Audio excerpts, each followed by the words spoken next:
Well, thank you very much to follow a Next Wave speaker series. As you know, because of pandemic, we could not run our normal face-to-face large audience communication. But in some ways, actually the way we're communicating today, we can reach even broader global audience because it is available, it's in the cloud, and we can reach you. I'm so glad we also have a spectacular speakers that has joined me, from large CEO of companies like VMware and Arm, all the way to startup companies that are changing the world.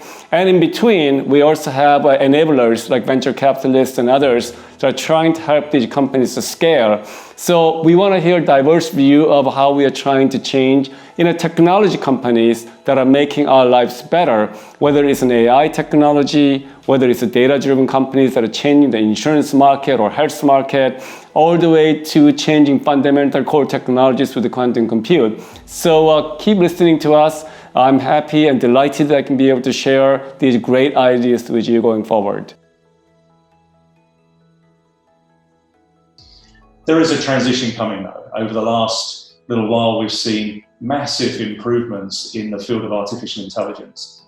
And we look at the next generation of computing being a combination of classical computing and AI-driven computing, where data is being used to make decisions and being used to make decisions in an autonomous way through algorithms that are effectively using machine learning and AI techniques to extract information and look for patterns within that data.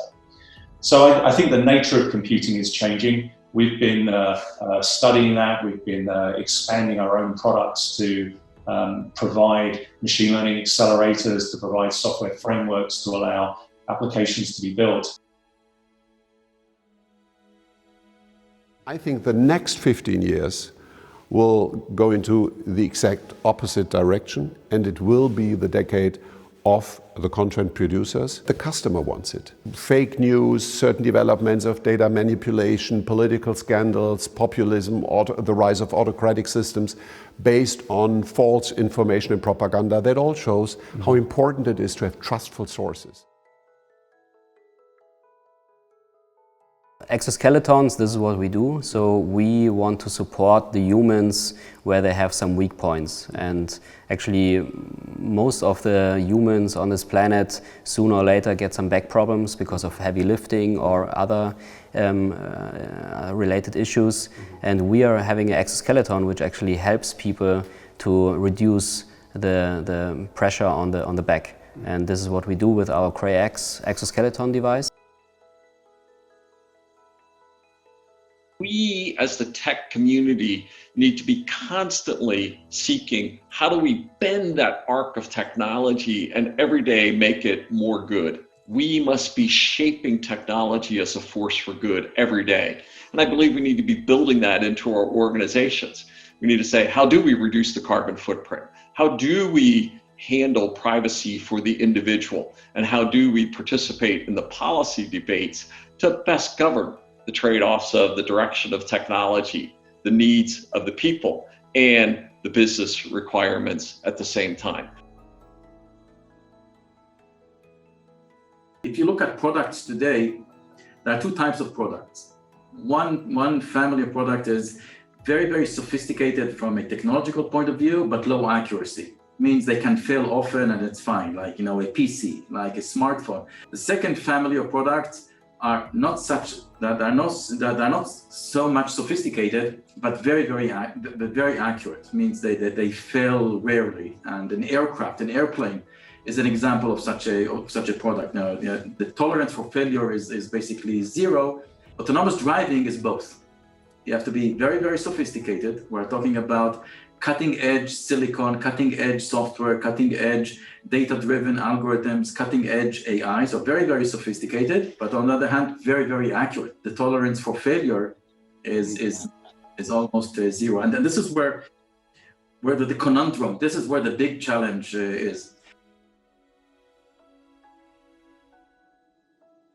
And progressively, we move from not only being different, but celebrating the differences of our people, not only respecting them for who they are, their inclination, their color of skin, their cultures, their religion, but also operating in a country and being a player in that country which recognize all the differences of that country from another one and being extremely respectful of those differences.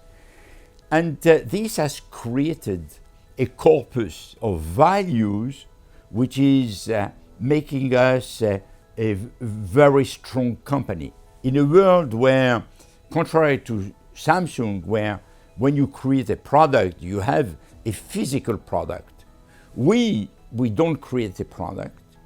And our product is imagination, creativity, is about intelligence.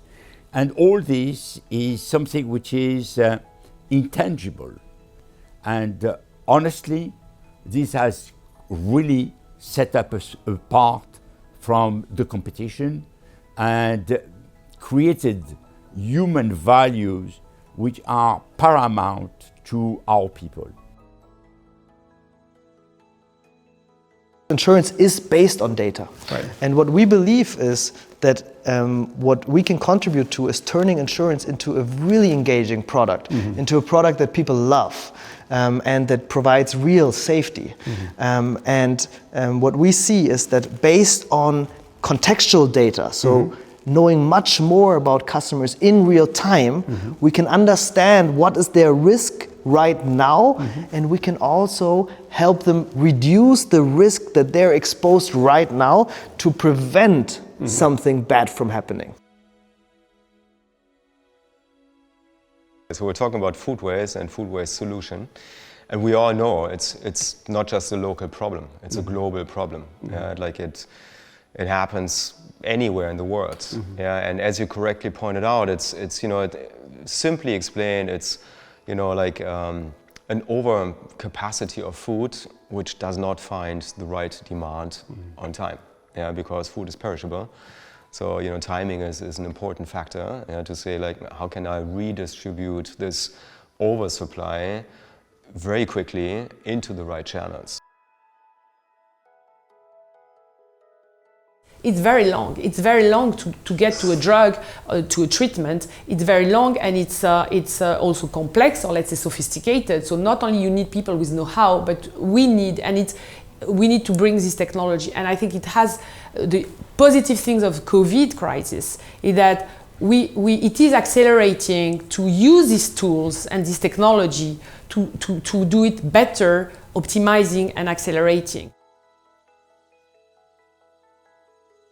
You're enabling anybody that are out there to enable banking as a service capabilities. So tell us about the disruption that are going on and how you're enabling these companies to become what I call customer-centric services that are far better than what could be done without having your service. From a Solaris perspective, we call that contextual finance.